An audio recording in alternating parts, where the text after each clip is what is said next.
You're my land, ahoy. Yeah, you're my boy.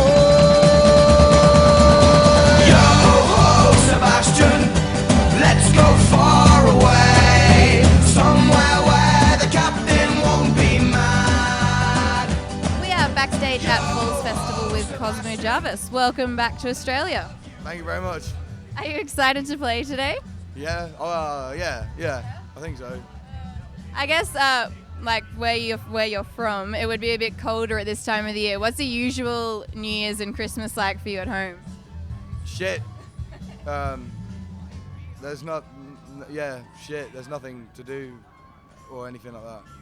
It's too cold, and like when you lose your youth, there's no point in Christmas really, anyway. So that on top of the cold, it's just shit.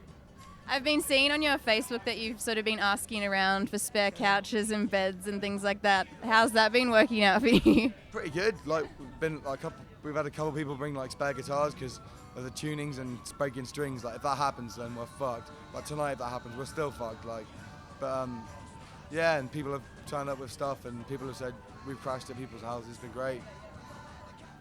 You've had a pretty massive year. You've released your third studio album as well as a short feature film. Can you tell us what the film's about? It's called Naughty Room.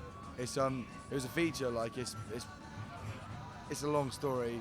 It's kind of just like a black comedy about parenting and how it can be abused, but but it's funny and it's just fucked up as well. It's just like yeah, and it was all made with just like for $8,000 like non-professionals and shit like that. Yeah.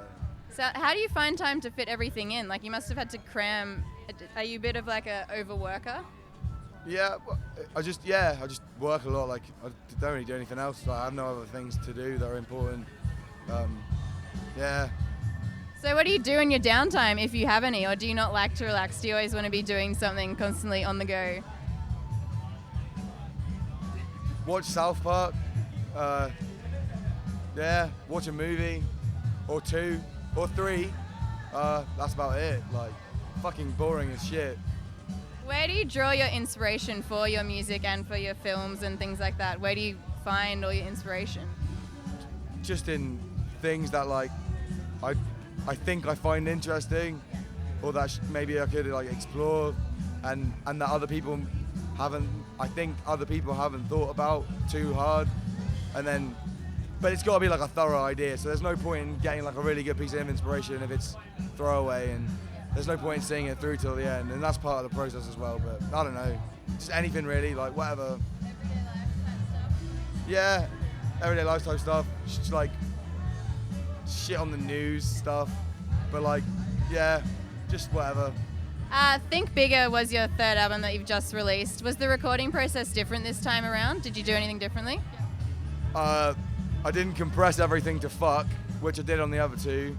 The drums were like live, a lot more live drums, a lot less compression in general, like, and also less instrumentals that could be perceived as being self-indulgent, which I was told a lot of people got put off by and pissed off. Not a lot of people, but people in the lowest demographic who are responsible for making artists successful. And I'd already done 2 shitty albums, and the third one needed to be a little bit more concise, and so I tried to do it without being a complete sellout cunt, like just made it like an average sort of transition, and just tried to make it sound a bit more live. You play a lot of different instruments, like when you're recording yourself. Do you have a favorite instrument to play? Probably piano. Yeah, I think so. You had a massive hit with Gay Pirates, which is more about the sort of celebration of universal love more than anything else. I wanted to know what you thought about the laws in Australia, which don't let gay couples get married.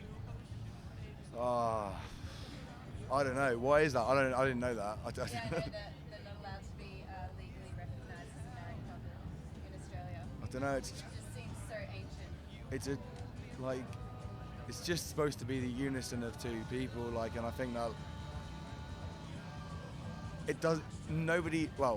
Out of people I know, not a lot of people are like by the book Christian about it anyway, so it doesn't really matter. It shouldn't really matter. I don't know.